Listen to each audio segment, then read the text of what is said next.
Hi, Professor Egor. What are we going to talk about today? Hi, Ivan. Have you heard that plants are sweating? Well, I've never thought about that before, no. Yeah, but they do sweat, and that's called transpiration, the topic of our lecture.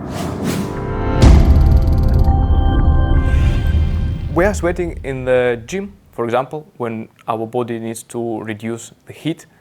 But the plants are sweating when they're eating, which may be not so nice, but that's the fact. What do you think plants eat? Oh, I would think anything that comes from the ground where they are. Yeah, in fact, they eat everything that is in the air, and they eat with leaves. And in the air, the important molecule that they consume is the CO2. We will draw it in red lines. And the water is being released at the same time. We'll draw it in blue line. So, CO2 is quite famous in recent times, and I guess you know why. Yeah, well, there's a lot of it in the atmosphere, and that's heating up the planet. Yeah, indeed, this greenhouse gas, and we are hoping that plants can help us reducing it, and also ocean can help us reducing it and making the earth a little more cool. So the process of eating is called photosynthesis, and the process of releasing water, sweating, unofficially, but officially is called transpiration. Okay, what do we do with that? Well, we model this process because they are coupled, and what I mean by coupled is they occur simultaneously. If we zoom a little bit in through the bottom of the leaf, we will see these structures that are called stomata. So similarly as we eat with our mouth, plants eat with their stomata. This CO2 enters and the water leaves. You might wonder, who cares?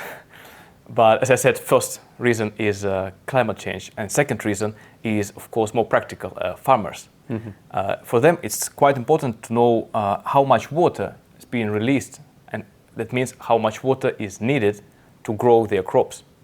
In some areas, there are regulations that prohibit usage of water too much, and then we should really design irrigation systems properly that supply no more, no less. So how are we measuring those things?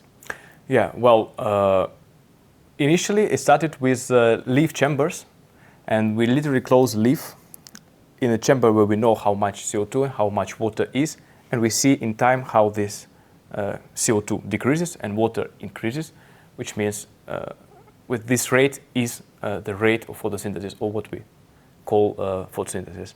But at big scales, when we go to the field, we cannot close the whole forest in the chamber, although there are experiments like that. But still, we now rely on techniques that count carbon and water molecules above the forest or above the crop. That is called AD covariance. So they also do counting how many molecules of carbon were flown in the air in a certain time and how many molecules of water were flown in the air. Those are still sensors in the field? Yes, those sensors in the field. And this data is used to build models, so we explain with models what we see. And if the model explains well, win. And can we also measure these things using satellites or remote sensing? Oh, unfortunately, here is the trick, and here is the need for modeling, because the carbon molecules and water molecules, they are transparent for satellites. We don't see them. And also, we are quite far from the object to see them. But we can see the vegetation, we can see that it's green. We can estimate chlorophyll, the main participant of carbon fixation, the main participant of photosynthesis. And then we see how, we can estimate how much has been absorbed, and thus how much has been released. Actually, this is done with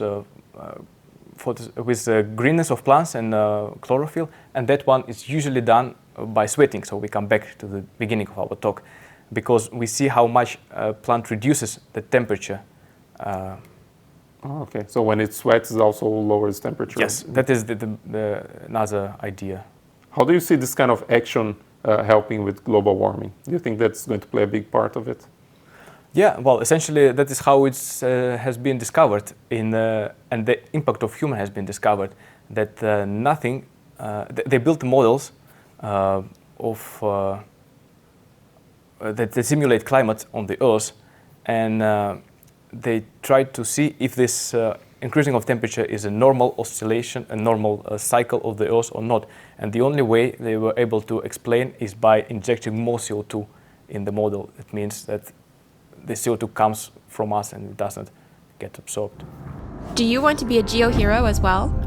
Then take the first step and click the subscribe button and then the bell button to always be the first to know when one of our GeoHeroes posts a new video.